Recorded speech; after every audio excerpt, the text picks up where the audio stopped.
Welcome to Covered. I'm Vince Morgan. And I'm Claire Cahoon. How you doing today, Vince? You know, good. It's really nice. It's the middle of summer. Yes. This has been a pretty mild summer here in Texas. It's warm out there, but it's not fry an egg on the sidewalk hot. So it's pretty good. How are you? I'm good. And I think largely for the same reasons. Honestly, I'm kind of like a cave dweller type person in terms of the kind of coziness I prefer in my environment. And so I've been really enjoying the rain in this early summer stage of Houston. It's been quite cozy, providing really good ambiance for me to sleep. So I've been sleeping well, and I'm happy to be here today. Well, that's awesome. And now today marks a special day in your career, Claire. I don't know if you have marked this yet, but no, not a clue what you're talking about. So far as I know, well, yeah, it's totally unscripted here. So far as I know, this is the first day you have successfully obtained dismissal of a lawsuit. Yes, that's right. Yes. Wow. It's a very exciting day for a young lawyer's career. And we got, for our listeners, we got an email about an hour ago that an insurance company has decided to dismiss its complaint against our client. That's right. Which we did not think should have been filed to begin with. But we put together a 4-page motion to dismiss, and they wrote back and said, we're going to just drop our claim, which is really, really awesome. You know, so many lawyers, they just write and say the same things again and again and again. And you know, we wanted to keep it as tight as we could, and 4 pages. So Claire, thank you for doing a great job on that, and congratulations. A very exciting day. Thank you. Wow. Thank you for the all the pomp and circumstance. This does feel like a bigger moment than I had realized, although I was really excited when we got that email. If for no other reason than that clears a lot of headaches that we would have had later in this week dealing with this case. Because, I mean, you're right. It was a very, very silly lawsuit to begin with, and thrilled to have a dismissal on my record officially. Yeah. So you're 1-0. Okay. I am. And you know what I'm excited about too, though, Vince? Talk to me. Anyone in the insurance industry should also be very excited about is that yesterday we received our official Covered podcast swag. And I'm gonna put this up on the screen, even though this is not a visual medium for any of us except for those of us recording. So I'll describe it. But for the sake of our guests who can see the screen at the moment, we got these very cool, absolutely enormous umbrellas. And I mean, they're absolutely enormous in the sense, like it's twice the size of my torso.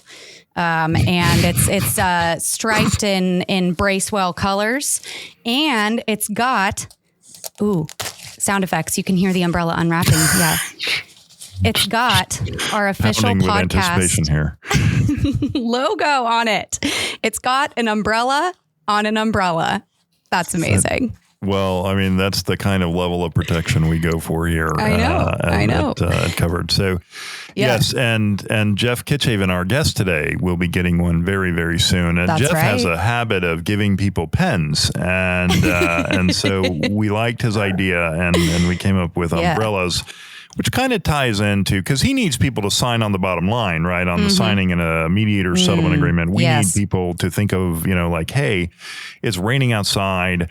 I don't really like this. And it's metaphorical, of course. But we want people to think, hey, look, if I go to the Bracewell team, then, it can protect me from, Mother Nature and other bad events. Yeah. So we'll there be we go. An umbrella. Very exciting. Cute. I say this matters for everyone in the insurance industry, because if you are a guest on Bracewell Covered, you get one of these amazing umbrellas with our logo on it. And I cannot think of a more exciting gift, and I cannot think of a better way to incentivize the best of the best to join us here, as if we needed any more, Vince, because our guests are consistently the best of the best.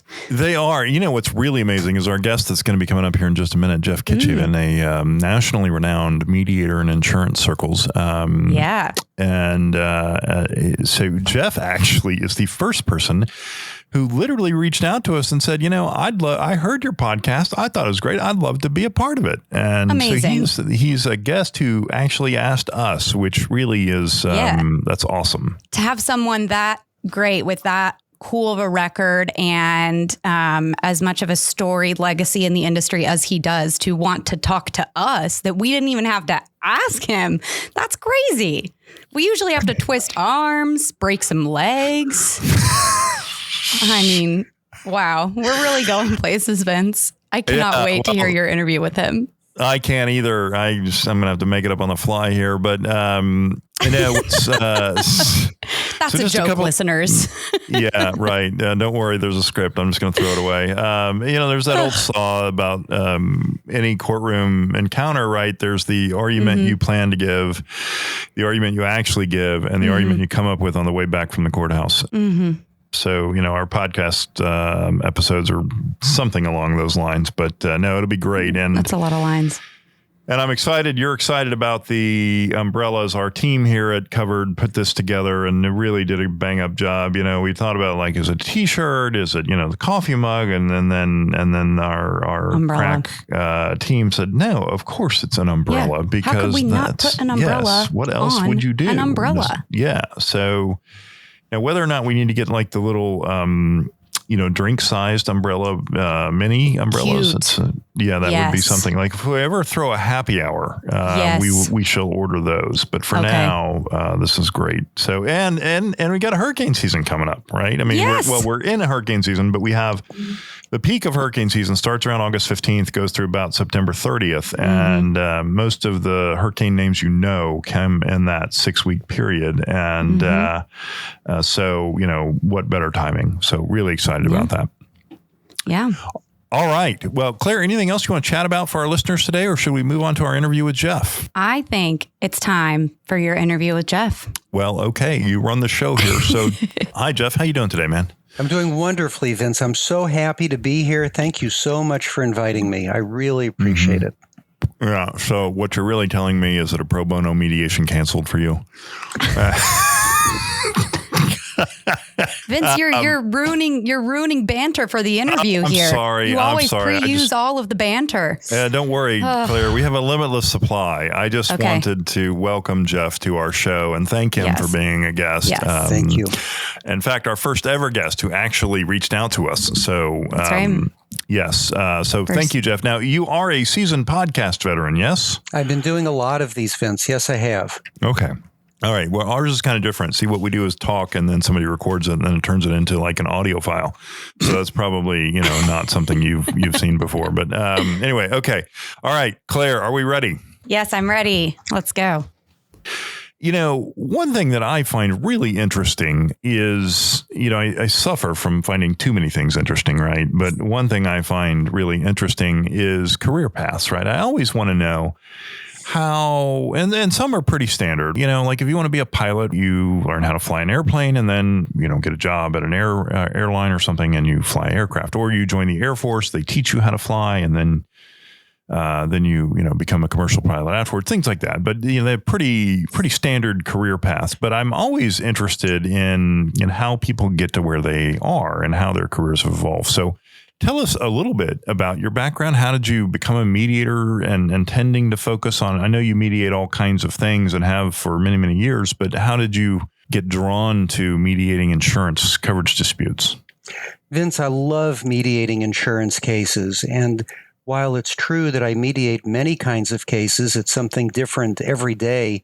The insurance cases have an intellectual challenge to them. I like the people who tend to be involved in them. The nature of the issues are fascinating. They deal with cutting-edge situations in society. It's just a perfect mix of issues for somebody with my interests and temperament. Like you, I find myself interested in many, many things. I got into it in the mid-1990s. I graduated from law school way back in 1980 when dinosaurs roamed the earth and we still used rotary dial phones.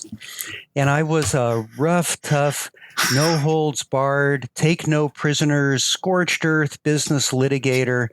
And when I was in my mid-20s, my late 20s, wow, I thought that was just great. I could vent this kind of swashbuckling side of my personality to which I'd never given vent before. And then as I got older and I got married and I had kids, being on that razor's edge between perfection and disaster really got to me. And I enjoyed the litigation practice less and less as time went on. But it took me a long time to work up the courage to try something else. It was not an easy transition. It started when we had an intractable business controversy. We were representing a bank. There were some lenders, some borrowers suing the bank in what we called lender liability litigation back in that era. And this case was going on and on for a couple of years. The bank wanted to settle it, but we couldn't figure out how. And I knew someone, a man named Richard Millen, who was a great inspiration in my career. And Richard Millen had become a mediator. He couldn't mediate this dispute because he and I were friends, but he referred me to another mediator, a man named Bob Hodis, who was just about the only professional mediator in Los Angeles. And we hired Bob Hodis to mediate this case. And all of a sudden, in about 6 hours, this completely intractable, nasty piece of litigation was settled. And I thought, wow, this is quite something. I should learn more about it. So I decided I would sign up for mediation training. And looking back at it now, it's almost comical how hard I tried to avoid playing the role of the mediator in the role plays. That was not for me. I wanted to figure out how to negotiate and get better results and all of that sort of thing. And for about a year, I dabbled at mediation, 1 foot in mediation, 1 foot in litigation. The field was growing in the mid-1990s. So I just decided the time was right. And I planted the flag. I burned the ships behind me. I said, I'm no longer a litigator. As of today, I am a mediator. I stared at the telephone for a while, and I realized that staring at it was not going to make it ring any more than it was going to make it levitate. So I started getting out there and promoting myself as a mediator. And slowly but surely, one brick at a time, you build the wall. And 26 years later, I look back at it and I say it was one of the best decisions I ever made. That's fantastic. I appreciate the history there. I mean, that sort of, fits with kind of the evolution from mediation being something people were just kind of trying out to something now that's, people now work their way up to, right? Of, hey, we've got mediation coming up. What do we need to do in advance of that? What pieces do we need to have in place to, at least make an effort to resolve things? We had a new client yesterday and I said, look, my hope is to get your claim paid as quickly and painlessly as we can. Because I know that you are not in the business of having insurance claims. You're in the business of doing what you do. And, we want to get you paid and get you moved on, and if that can't happen, then we'll steam in and litigate it for you. If that didn't work before suit was filed or something like that, then mediation could be a good, another chance at trying to do it. It's different for every case and it's different for every client, how much you have to know in order to negotiate a settlement with which you're comfortable. I sometimes compare it to a game of poker where there are 7 cards. Very rarely does a player need to see all 7 cards before they decide whether to hold them or to fold them. And so it is in mediation. You don't want to play all 7 cards, get all the way to trial. The question arises, though, how many cards does a particular client in a particular case need to turn over?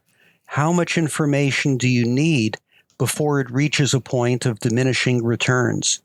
And it's a customized decision. And I know that the best lawyers like you and your colleagues at Bracewell, do that on a case-by-case basis to make sure that the client is comfortable making a settlement decision and has not spent unnecessary resources overdoing a case, turning over more cards than is necessary. So let's talk about that, Jeff. So, what are the best kinds of insurance cases that are suited for mediation? Is it property claims are easier to mediate? Is it liability claims? Is it, D&O? Is it, and is there some particular kind of coverage dispute that you find to be easier to settle and other kinds that are just more and more challenging? They're all challenging. The fact that a case is coming to mediation is an indicator that it's kind of a close case. If the case were easy to win, you would just go out and get your summary judgment and win the case, or file that 4-page motion to dismiss and have the judge spank the thing right out of there if it were easy. The fact that you're coming to mediation in the first place indicates that there are some challenges. And it doesn't matter whether it's a property case or general liability policy. Those cases all have one important thing in common. They all involve human beings dealing with situations that are important to them. So in every case, you have to dig in. You have to find out what's going on behind the scenes. As we say in Hollywood, where I live, what's the backstory? What's the personality question? What are the people issues going on here? When a mediator works with lawyers to figure this out, then we can help clients to consider settlement possibilities they might not have settled before, might not have considered before. It's working together to try to consider new and different possibilities, to invent those new and different possibilities many times. That's the benefit of working collaboratively in a mediation in any context. Well, that's great. That's helpful. Another question I think our listeners would be interested in, as you know, Jeff, we're just policyholder side here at Bracewell, but our podcast reaches people in the risk management community, right? I mean, your brokers and claim advocates, and we had, you may know Jamie Carsey at Markel. Sure. She's popular in insurance circles too, and so we even talked to a carrier, which is from our view, it's Notes from the Other Side. I think that was our clever title for that episode. I don't know what we're going to call this one. Maybe Umbrellas and Pens, take your pick. But in any event, I'm curious, how do you, have you seen changes in coverage disputes over the past decade? I mean, have you seen kind of an evolution of how people go about trying to resolve these kinds of cases? The biggest change that we have seen has been the change in the use of technology in mediation over the past year and a half. Almost all mediations now are taking place online, mainly on the Zoom platform, on some other platforms as well. Who knows what the future will hold? I can tell you, though, this has had a profound impact on mediating insurance cases. For one thing, it makes the cases easier to convene because we're not requiring people to travel halfway across the country to Texas, where you are, or all the way across the country to California, where I live. I have mediations now with people from every continent in the world and insurance executives from all over the country. And it benefits policyholders when the real decision makers from the insurance carriers have easier access to the mediation. Insurance carriers will often say they are sending a real decision maker to the mediation. Except when we get to the mediation, we find out that the real decision maker actually has to call the real decision maker, who may be in Hartford, Connecticut, or New York City, or London, or who knows where. So now we get not only the real decision maker, but the real decision maker as well. That other person, the person far away, used to be a disembodied voice at the other end of a cell phone, not having kept up with the dynamics of the discussion and the mediation. And we have to call at the end of the day and ask that person for more money. And that's a tough call to make. It's actually become easier, and it benefits the policyholders as well as the carriers when these people can participate more easily. We can get someone from several time zones away to show up for a little while at the beginning, early in the morning, start of the mediation day, to say hello, to humanize the insurance carrier, to hear whatever opening comments are appropriate in the circumstances. We can get that person back intermittently throughout the day for updates and put them on the screen, because sometimes it's important for a policyholder or a third-party plaintiff to be able to make the pitch directly to the person who actually is controlling the checkbook, actually controlling the funds. Yeah. We can get their undivided attention, yes, for brief periods of time, but for those brief periods of time, it's truly undivided attention. It creates more settlements, and it creates settlements with which people are more satisfied, because on the policyholder side or the third-party plaintiff side, they know that they've really spoken to the right person. That's interesting. It makes it easier, Vince, to assuage the concerns, because let's face it, when cases settle, the people getting money always get less than they think they really should get. And the people who pay, they're always paying a little more than they think they really should pay. And we try to create an equal and opposite sense of balance there. And in order for people to accept that disappointment with the financial term, there has to be something to fill in the gap. And sometimes that's the emotional satisfaction of knowing you've really made your pitch to the people who count. It's easier to allow people to make that pitch in the online environment. Yeah, no, that's really interesting perspective, and that sounds completely right. I mean, I do know that clients, one thing that helps about mediation is you get an opportunity to communicate your side to a neutral person, and it doesn't have to go any more than just people want to share their perspective, and because they're used to talking to their lawyers about it, and but here's another opportunity for them to kind of triangulate how they feel and get reactions to it, and that's good. Now, I personally have a pet peeve. I only have one. That's not true, actually. I have more than one. Claire I think Claire might need medical attention from that statement. But the one I'm thinking of right now is carrier versus carrier disputes. I have a theory that they invariably mess up the law because the interests are not, aligned as they normally are in the natural order of things. And it just, it usually nobody is happy with the outcome from carrier versus carrier lawsuits, right? And, what usually happens is, you have, say, a bad accident, and you've got two liability carriers, maybe for two different, groups of insureds. Maybe somebody's an additional insured, and somebody says, "Well, look, we should settle this case," and the other one says, "I agree." And one says, "We think it's worth X." The other one says, "No, it's worth a quarter of X." And so then they get in a dispute, and somebody finally settles, and then they later fight it out again, and they talk about this stuff, and the law gets messed up in the process. And I personally, I wish a pox upon carrier versus carrier disputes. I'm curious, do you have a view about carrier versus carrier disputes? Do you ever mediate those, or is it just policyholder carrier? Yes, carrier versus carrier disputes are ripe for mediation for exactly the reasons you have described. No carrier wants to get an adjudication, particularly in a court, that could be used against them in the very next case, where perhaps they're at a different position in the tower, or they may be excess rather than primary in the next case. So insurance carriers have an interest in keeping those kinds of cases out of adjudicatory processes, particularly in courts where you create a public record. Now, I've done a few of them in circumstances that I'd love to share with your listeners.